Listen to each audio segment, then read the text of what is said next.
विजय पर्व गणतंत्र दिवस है। नव भारत की नव पहचान, कोटि कोटि जनता को मिला अपना नया निर्मित विधान। सुप्रभात। मैं आप सभी को मेरी तरफ से 73वें गणतंत्र दिवस की बहुत बहुत शुभकामनाएं देती हूँ। आज भारत अपना 73वां गणतंत्र दिवस मना रहा है। सबसे पहले मैं आपको बताना चाहूँगी कि हम ये दिवस क्यों मनाते हैं। दरअसल इस दिन ही हमारे देश को अपना संविधान मिला था। 26 जनवरी 1950 के दिन सुबह सुबह हमारा संविधान लागू किया गया था और उसके बाद भारत को एक गणतंत्र देश घोषित किया गया था। आज तिरंगा फहराते हैं अपनी पूरी शान से। हमें मिली आज़ादी इन वीरों के बलिदानों से।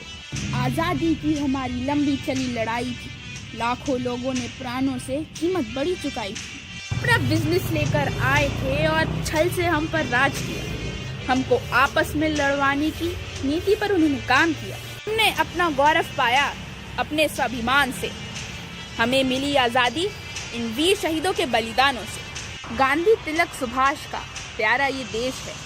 जियो और जीने दो का संदेश सबको देता है। हमें अपनी मातृभूमि से मिला इतना दुलार है। उसकी आंचल की छाया से छोटा ये संसार है। विश्व शांति की हवाएं चली अपने हिंदुस्तान से। हमें मिली आज़ादी इन वीर शहीदों के बलिदानों से। भारत की स्वतंत्रता का सारे जग में मान, दशकों से चली आ रही उसकी अद्भुत शान। सब धर्मों को देकर मान रचा गया इतिहास, इसीलिए हर देशवासी को इसमें है विश्वास। नमस्कार, मैं मोक्षदा चौधरी, माननीय श्री युवराज शाह सर और श्री महावीर जैन विद्यालय के समस्त विद्यार्थियों व स्वतंत्र ग्रुप थिएटर के सभी सदस्यगणों को मेरा अभिनंदन। आज हमारे 75वें स्वतंत्र दिवस की आप सभी को शुभकामनाएं। भारत का स्वतंत्रता दिवस हर वर्ष 15 अगस्त को मनाया जाता है। सन 1947 को दिन इसी दिन भारत ने ब्रिटिश शासन से अपना स्वतंत्रता ली थी। भारत की संविधान सभा ने 14 अगस्त ठीक 11 बजे दिल्ली के संविधान हॉल में अपनी 5वीं सत्र की बैठक की और उसमें failure only comes when we forget our ideals, perspectives and objectives। हाँ, वही जवाहरलाल नेहरू जिन्होंने 15 अगस्त 1947 के दिन हमारा राष्ट्रध्वज फहराया था लॉरी गेट लाल किले में। और हाँ, एक बात और, 15 अगस्त 1947 के दिन सोचिए क्या हुआ था। संघटक सभा ने सुबह ठीक 11 बजे अधिकारों का हस्तांतरण किया था सुबह सुबह। और हाँ, उसी दिन नेहरू जी ने ट्रस्ट विद डेस्टिनी नामक अपना प्रसिद्ध भाषण दिया था। अब कई साल पहले नियति से हमने एक वादा किया था। अब समय आ गया है कि हम वो वादा निभाएं। पूरी तरह ना सही, पर कुछ हद तक तो निभाएं। आधी रात के समय जब दुनिया सो रही होगी, भारत जीवन और स्वतंत्रता के लिए जाग जाएगा। ऐसा क्षण आता है, मगर इतिहास में बिरले ही आता है, जब हम पुराने से बाहर निकल एक नए युग के ओर कदम रखेंगे। जब एक युग समाप्त हो जाएगा, जब एक देश की लंबे समय से दबी हुई आत्मा मुक्त हो जाएगी।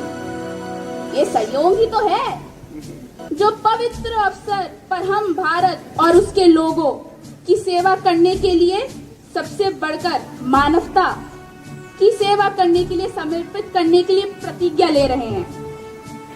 आज हम दुर्भाग्य एक युग से बाहर निकल रहे हैं। भारत पुनः अपने आप को खोज पा रहा है। आज हम जिस उपलब्धि का उत्सव मना रहे हैं, वो केवल एक कदम ही तो दूर है और नए अवसरों का खुलने का भी तो अवसर है। इससे भी बड़ी विजय और उपलब्धियां हमारी प्रतीक्षा कर रही हैं। आप चिंता मत करिएगा, आपको भी मिलेगी। भारत की सेवा का अर्थ है लाखों करोड़ों पीड़ितों की सेवा करना।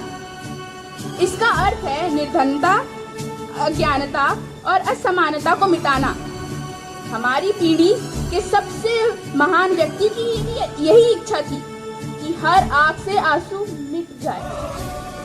संभवतः ये हमारे लिए संभव नहीं है, संभव ना भी हो कि जब तक लोगों की आंखों से आंसू नहीं मिटेंगे हमारा कार्य समाप्त नहीं होने वाला। और आज एक बार फिर वर्षों के संघर्ष के बाद भारत पुनः जागृत हुआ है। भविष्य हमें बुला रहा है, हाँ बुला रहा है। हमारे कहाँ जाना चाहिए और क्या करना चाहिए जिससे हम आम आदमी, किसानों और श्रमिकों के लिए स्वतंत्रता का अवसर पैदा कर सके, हम निर्धनता मिटा सके, एक समृद्ध, लोकतांत्रिक और प्रगतिशील देश बना सके। ऐसे सामाजिक, आर्थिक और राजनीतिक संस्थाओं को बना सके जो प्रत्येक स्त्री पुरुष के लिए जीवन की परिपूर्णता और न्याय सुनिश्चित कर सके। और कोई भी देश ऐसा महान नहीं बन सकता जब तक उसके लोगों की सोच या कर्म संकीर्ण है। तो आप लोग ध्यान में रखिएगा, आपके काम और सोच संकीर्ण नहीं रहने चाहिए, वरना देश महान नहीं बनने वाला। वो आपके हाथों में, आप फिर देख लीजिए। धन्यवाद।